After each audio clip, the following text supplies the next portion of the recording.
दोस्तों आप देख रहे हैं लालटेन भोजपुरी और आप लोगों का एक बार फिर से लालटेन भोजपुरी चैनल पर स्वागत है। डिम्पल सिंह को लेकर अभी के समय में बहुत ही ज़्यादा यूट्यूब पे वीडियो बन रहे हैं। अब बनने का कारण भी है क्योंकि अब बताने की आवश्यकता भी नहीं है। बनने का जो कारण है वो बताने की आवश्यकता नहीं है, पब्लिक को पहले से पता है कि क्या रीज़न है। खैर, सबसे पहले तो बर्थडे के दिन, कृति के बर्थडे के दिन डिम्पल सिंह खेसारी लाल के साथ केक काटते हुए नजर आती हैं। उसके बाद से एक गाने का शूटिंग हुआ है फिल्म मेहरबान में, as a guest appearance Dimple Singh का खेसारी लाल यादव के साथ। वहाँ से कुछ तस्वीरें, कुछ वीडियोज भी वायरल हुई हैं और एक गाना का शूटिंग हुआ है।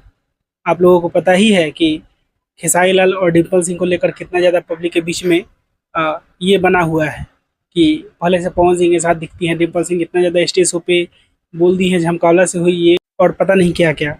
तो वैसे सिचुएशन में फैंस थोड़ा सा मज़ा लेने लगते हैं और मज़ा लेने वालों को रोका भी नहीं जा सकता है, क्योंकि लोगों का काम ही है मज़ा लेना और मज़ा दीजिएगा तो मज़ा लोग लेंगे ही।